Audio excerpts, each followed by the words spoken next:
A History of Rock Music in 500 Songs by Andrew Hickey.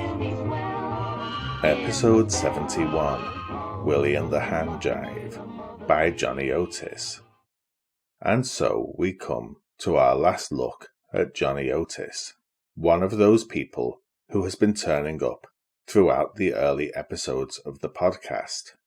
Indeed, he may continue to appear intermittently until at least the late 60s, as an influence and occasional collaborator.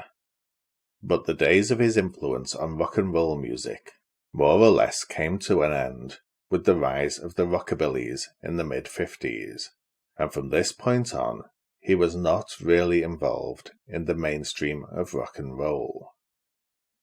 But in one of those curious events that happens sometimes, just as Otis was coming to the end of the run of hits he produced or arranged or performed on for other people, and the run of discoveries that changed music, he had a rock and roll hit under his own name for the first and only time.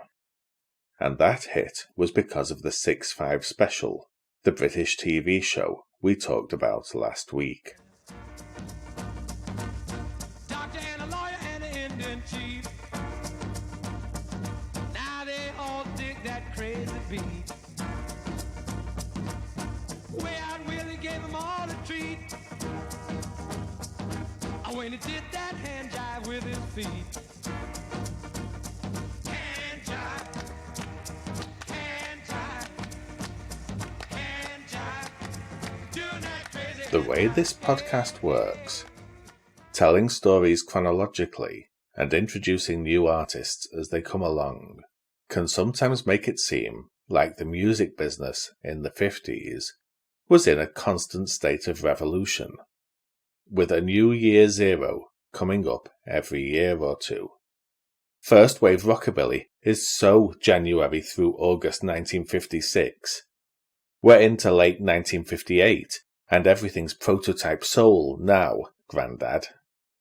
But of course, the majority of the podcast so far has looked at a very small chunk of time, concentrating on the mid-1950s, and plenty of people who were making hits in 1955 were still having very active careers as of 1958, and that's definitely the case for Johnny Otis.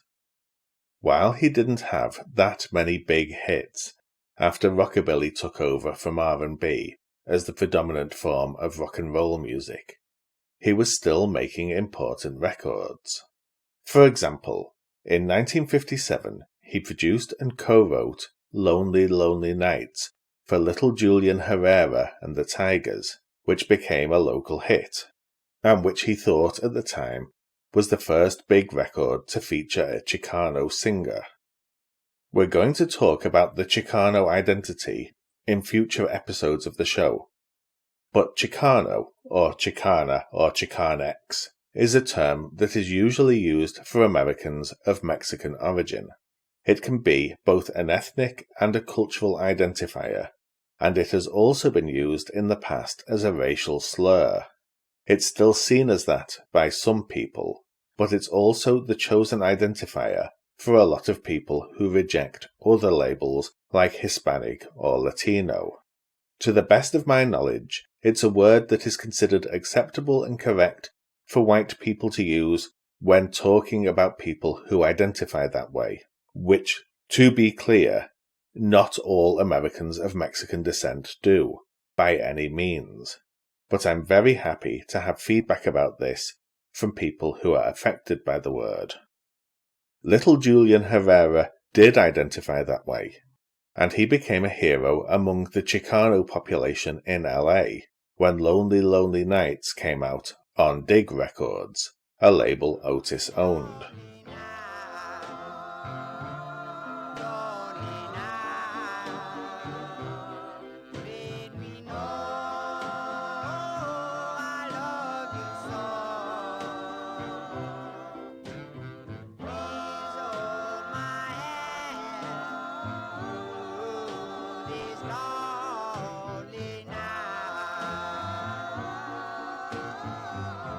But it turned out shortly afterwards that Herrera wasn't exactly what he seemed.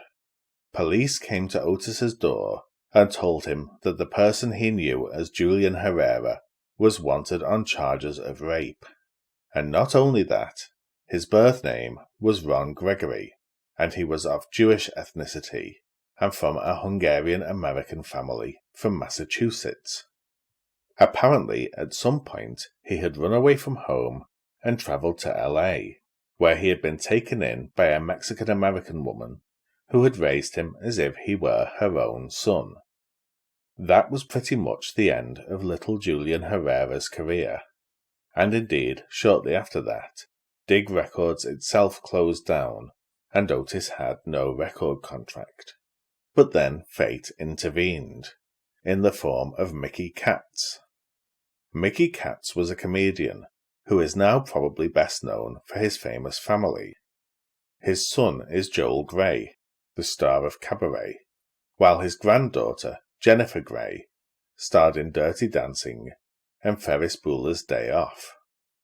Katz's comedy consisted of him performing parodies of currently popular songs, giving them new lyrics referencing Jewish culture. A typical example is his version of 16 Tons, making it about working at a deli instead of down a mine.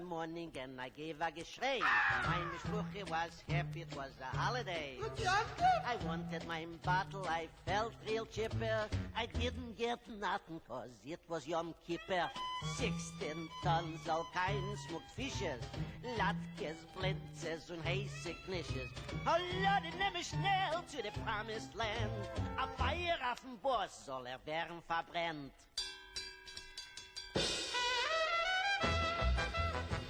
Even though Katz's music was about as far from Otis's as one can imagine, Katz had been a serious musician before he went into comedy, and when he went to see Otis perform live, he recognized his talent as a band leader and called his record label, urging them to sign him. Katz was on Capitol, one of the biggest labels in the country, and so for the first time in many years, Otis had guaranteed major label distribution for his records.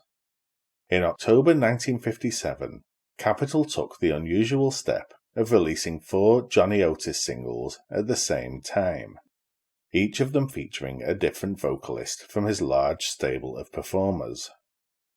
None did especially well on the American charts at the time, but one, featuring Marie Adams and the 3 Tons of Joy, would have a major impact on Otis's career. Marie Adams was someone who had been on the R&B scene for many years, and had been working with Otis in his show since 1953. She'd been born Ollie Marie Givens, but dropped the Ollie early on. She was a shy woman who had to be pushed by her husband to audition for Don Roby at Peacock Records. Roby had challenged her to sing along with Dinah Washington's record, Harbor Lights.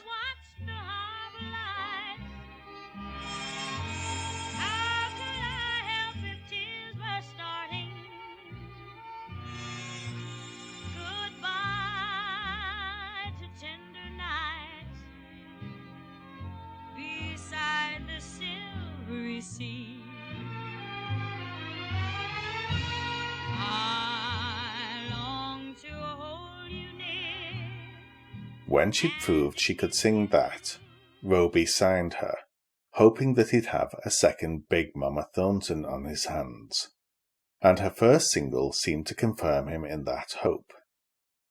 I'm Gonna Play the Honky Tonks went to number 3 on the R&B chart, and became one of the biggest hit records Peacock had ever released.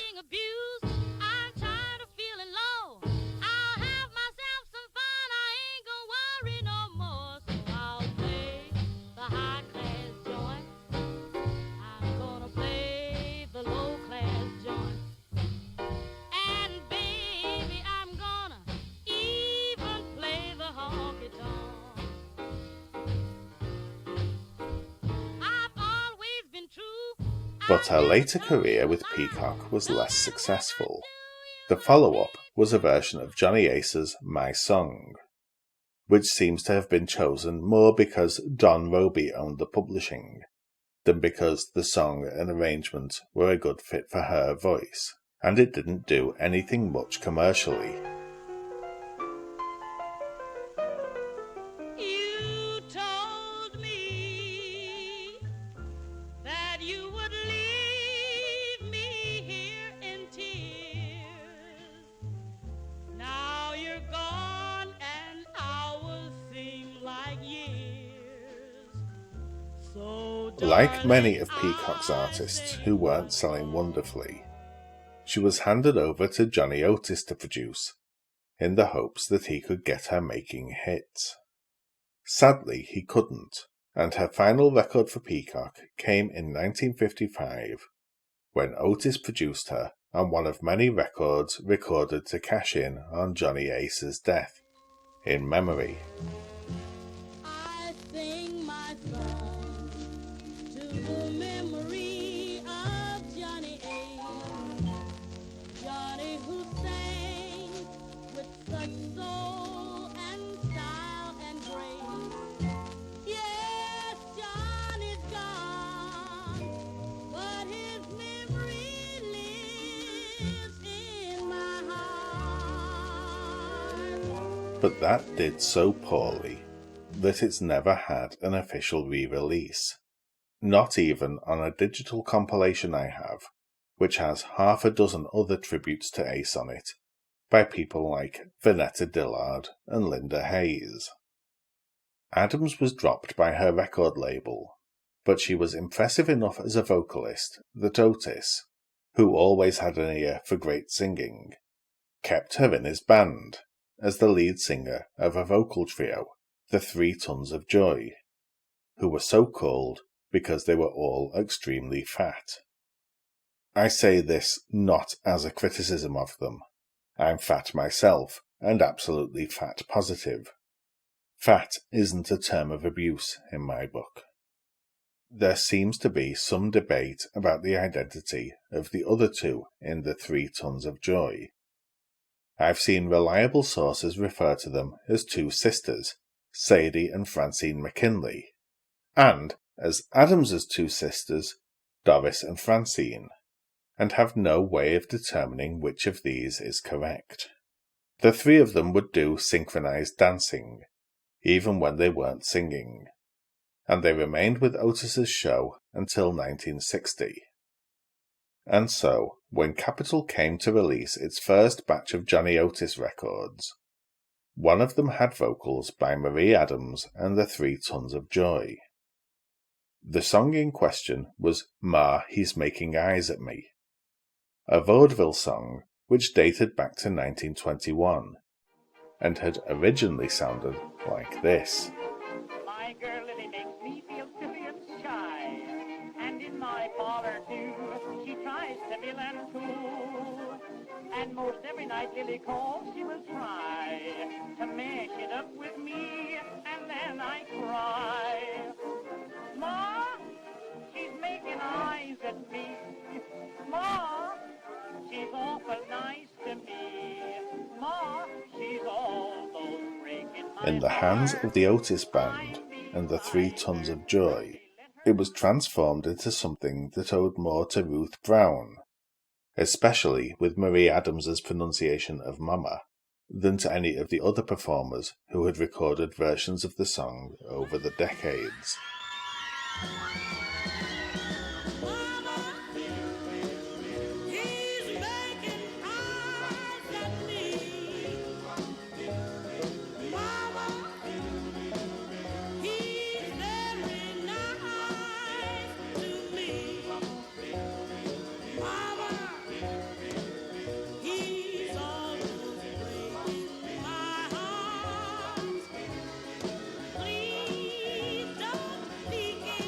In the US, that did nothing at all on the charts, but for some reason it took off massively in the UK, and went to number 2 on the pop charts over here. It was so successful, in fact, that there were plans for a Johnny Otis show tour of the UK in 1958. Those plans failed because of something I've not mentioned in this podcast before, but which radically shaped British music culture, and to a lesser extent American music culture, for decades.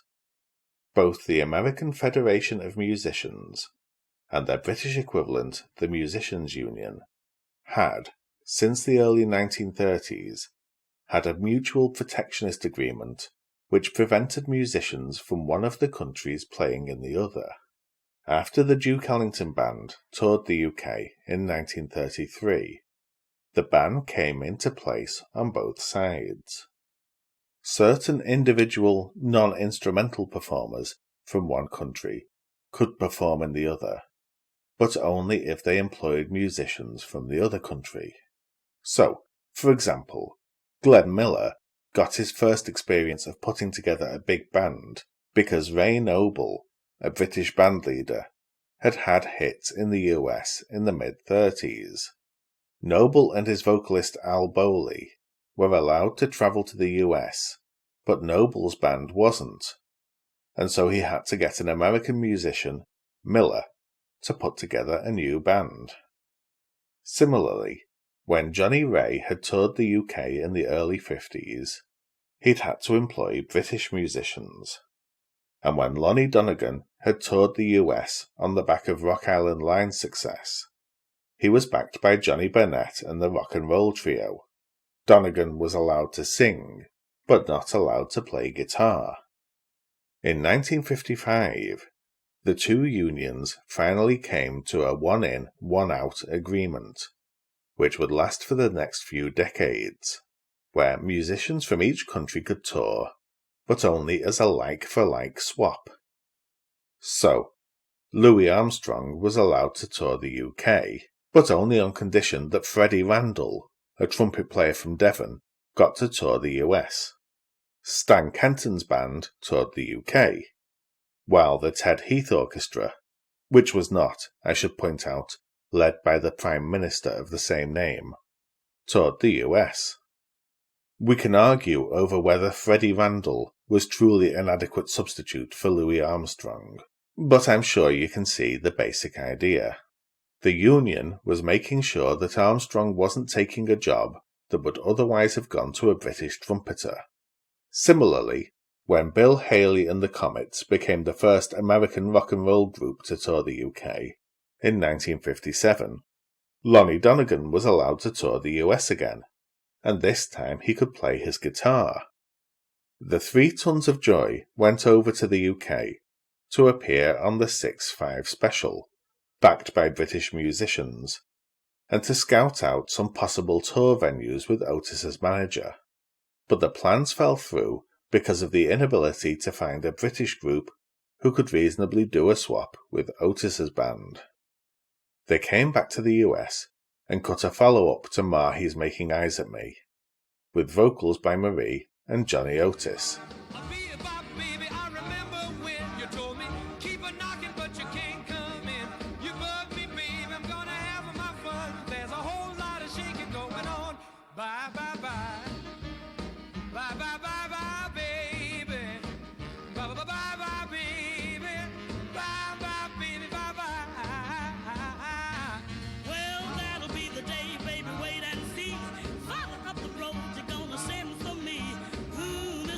That's an example of what Johnny Otis meant when he said later that he didn't like most of his Capitol recordings because he was being pushed too far in a commercial rock and roll direction, while he saw himself as far closer in spirit to Count Basie, Lionel Hampton, or Louis Jordan than to Elvis Presley or Buddy Holly. The song is just an endless litany of the titles of recent-ish rock and roll hits, with little to recommend it. It made the top 20 in the UK, mostly on the strength of people having bought the previous single. The record after that was an attempt to capitalise on Mahe's Making Eyes at Me. It was another oldie, this time from 1916, and another song about making eyes at someone. Surely it would give them another UK hit, right? When they don't, I mean, know what they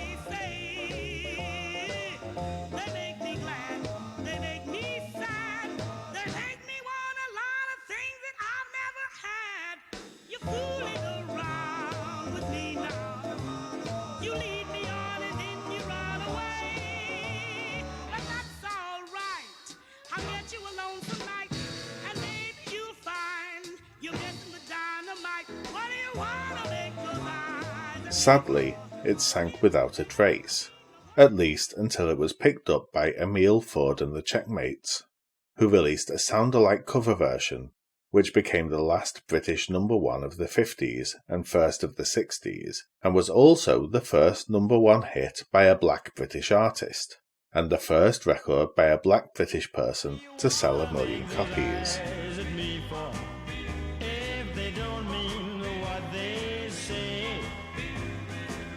They make me glad, they make me sad, they make me want a lot of things that I never had. You fooling around with me now. Where hell you lead me on and then you run away. Well, that's alright, I'll get you alone tonight. We'll be hearing more from Ford's co-producer on that record, a young engineer named Joe Meek, later in the series. But Otis had another idea for how to crack the British market. While the 3 Tons of Joy had been performing on 6.5 Special, they had seen the British audiences doing a weird dance that only used their arms. It was a dance that was originally popularised by a British group that was so obscure that they never made a record, and the only trace they left on posterity was this dance and 3 photos, all taken on the same night by, of all people, Ken Russell. From those photos, the Bellcats were one of the many British bands trying to sound like Bill Haley and the Comets. Their regular gig was at a coffee house called the Cat's Whisker, where they were popular enough that the audience were packed in like sardines. The venue was so often dangerously overcrowded that the police eventually shut it down, and the owner reopened it as the first Angus Steakhouse, an infamous London restaurant chain. In those Bellcats performances, the audiences were packed so tightly that they couldn't dance properly, and so a new dance developed among the customers and spread, a dance where you only moved your hands, the hand jive. That dance spread to the audiences of the 6.5 Special, so much that Don Lang and his Frantic Five released 6.5 Hand Jive in March 1958. Now hand jive is a craze that swept from coast to coast. I'll show you how to do it, man. It really is the most. Come on and hand jive. Come on and hand jive.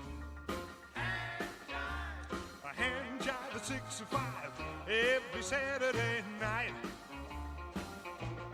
Oddly, despite 6.5 Special not being shown in Sweden, that song saw no less than 3 Swedish sound-alike cover versions from, and I apologise if I mangle these names, Inga Berggren, Toa Carson, and the Monkeys.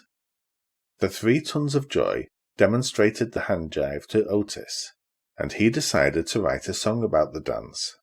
There was a fad for dance songs in 1958, and he believed that writing a song about a dance that was popular in Britain, where he'd just had a big hit, and name-checking those other dances like the Walk and the Stroll could lead to a hit follow-up to Ma He's Making Eyes at Me.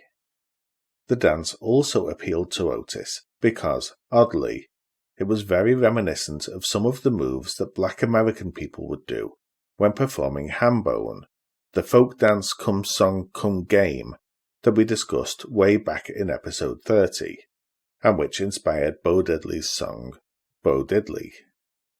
Otis coupled lyrics about hand jiving to the Bo Diddley rhythm, though he would always claim, for the rest of his life, that he'd heard that rhythm from convicts on a chain gang before Diddley ever made a record. Willie, he got a cool little chick named Rockin' Billy. He can walk and stroll in Susie Q and do that crazy hand jive too. Papa told Willie, you'll ruin my home. You and that hand jive has got to go. Surprisingly, the record did nothing at all commercially in the UK. In fact, its biggest impact over here was that it inspired another famous dance.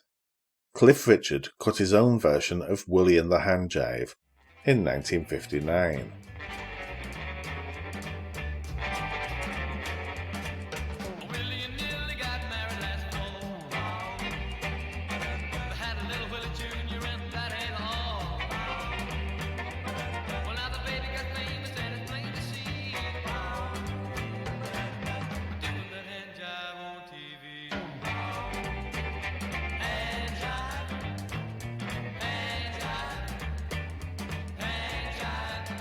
His backing band, The Shadows, were looking for a way to liven up the visual presentation of that song when they performed it live, and they decided that moving in unison would work well for the song, and worked out a few dance steps. The audience reaction was so great that they started doing it on every song. The famous, or infamous, Shadows Walk had developed. But while Willie and the Hand Jive didn't have any success in the UK, in the US it became Otis's only top 10 pop hit, and his first R&B top 10 hit as a performer in 6 years, reaching number 9 on the pop charts and number 1 on the R&B charts.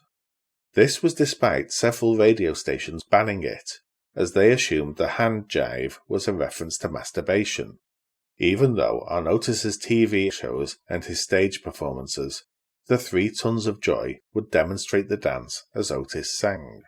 As late as the 90s, Otis was still having to deal with questions about whether Willie and the Hand Jive had some more lascivious meaning. Of course, with him now being on a major label, he had to do follow-ups to his big hit, like Willie Did the Cha-Cha.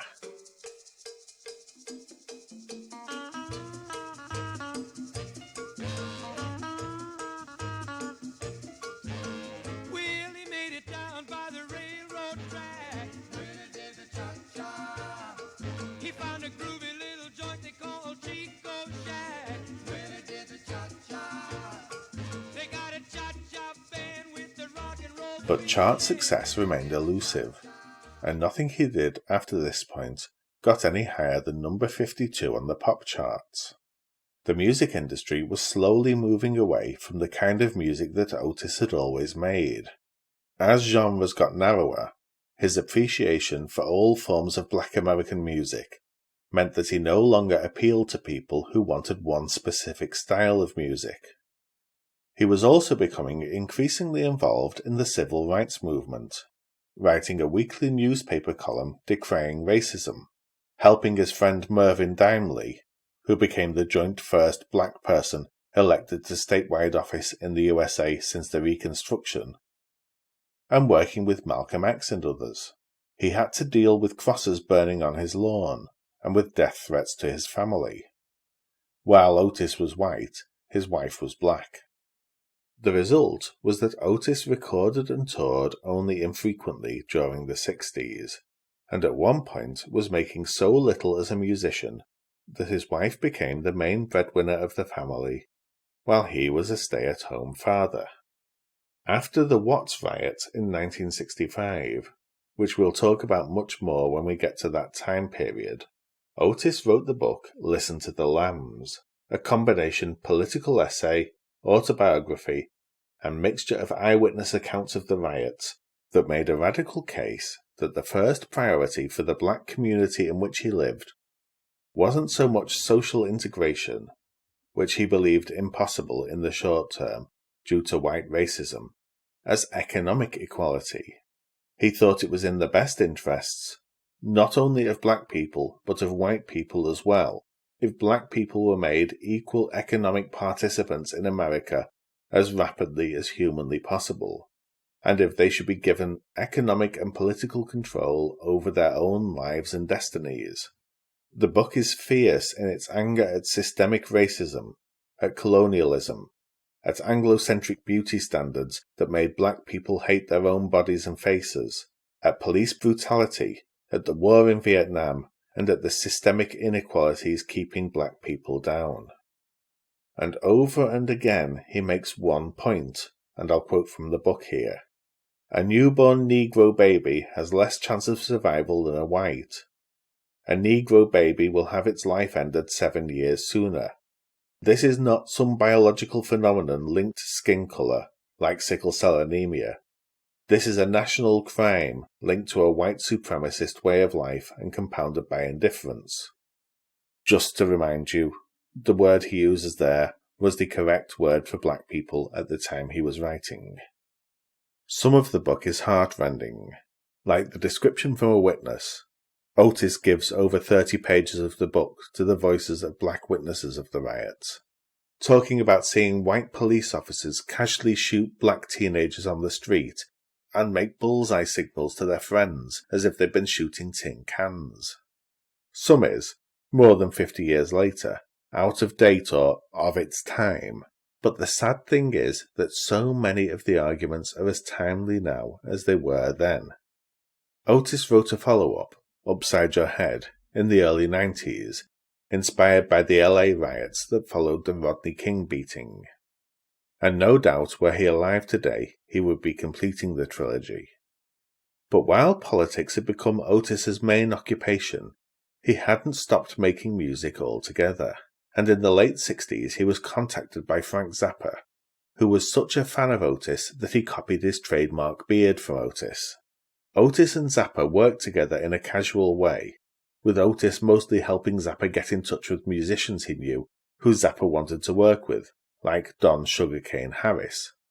Otis also conducted the Mothers of Invention in the studio on a few songs, while Zappa was in the control room, helping him get the greasy 50s sound he wanted on songs like Holiday in Berlin.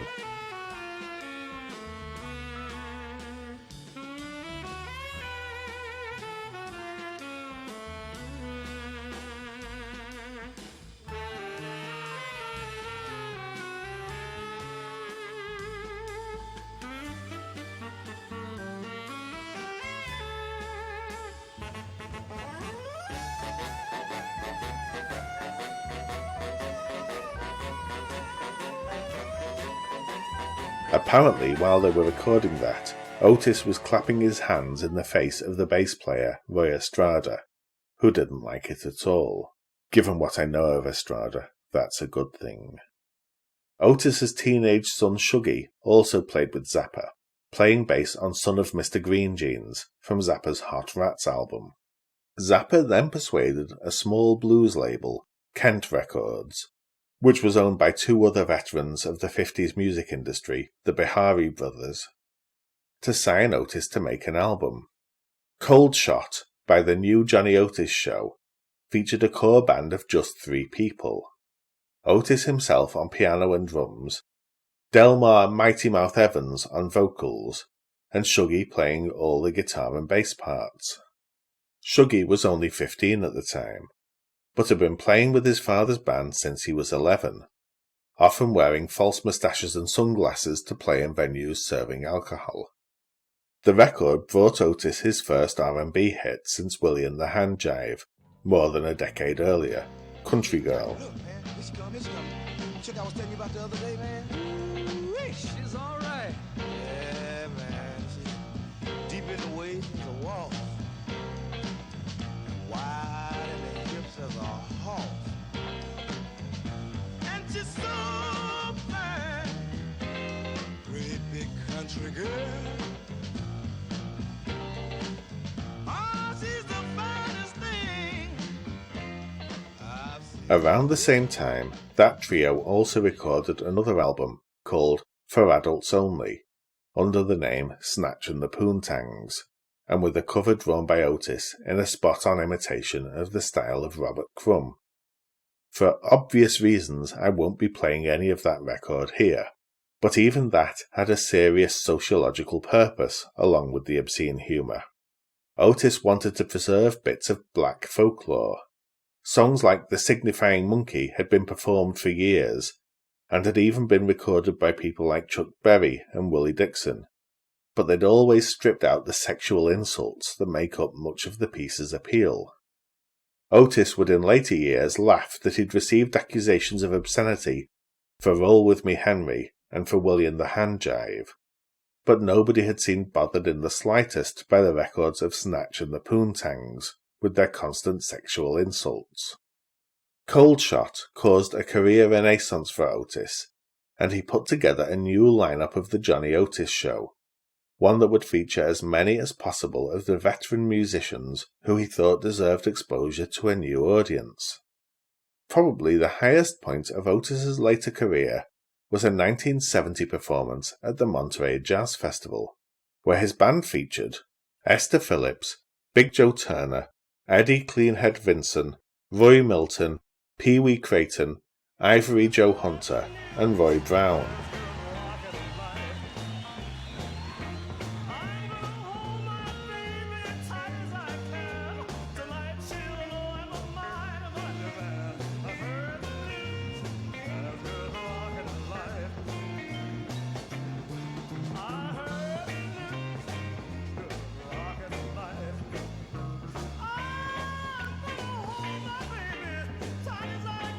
That performance was released as a live album, and Clint Eastwood featured footage of that show, the band performing Willie and the Hand Jive, in his classic film Play Misty for Me. It was probably the greatest example of Otis's belief that all the important strands of black American music shared a commonality and could work in combination with each other. For the next few decades, Otis combined touring with as many of his old collaborators as possible. Marie Adams, for example, rejoined the band in 1972, with having his own radio show in which he told people about black musical history and interviewed as many old musicians as he could. Writing more books, including a cookbook and a collection of his art, running an organic apple juice company and food store, painting old blues artists in a style equally inspired by African art and Picasso, and being the pastor of a Pentecostal church, but one with a theology so broad-minded that it was not only LGBT-affirming, but had Buddhist and Jewish congregants. He ran Blues Spectrum Records in the 70s, which put out late-career recordings by people like Charles Brown, Big Joe Turner, and Louis Jordan, some of them their last ever recordings, and he lectured in the history of black music at Berkeley. Johnny Otis died in 2012, aged 90, having achieved more than most of us could hope to achieve if we lived 5 times that long, and having helped many, many more people to make the most of their talents.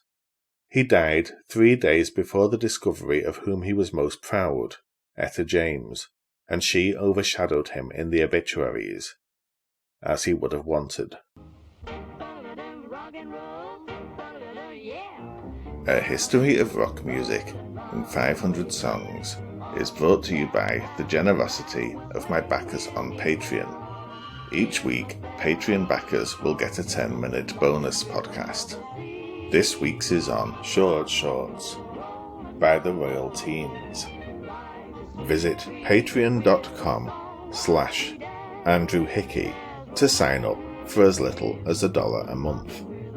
A book based on the first 50 episodes of the podcast, From Savoy Swingers to Clock Rockers, is now available. Search Andrew Hickey 500 Songs on your favourite online bookstore or visit the links in the show notes. This podcast is written, produced and narrated by me, Andrew Hickey.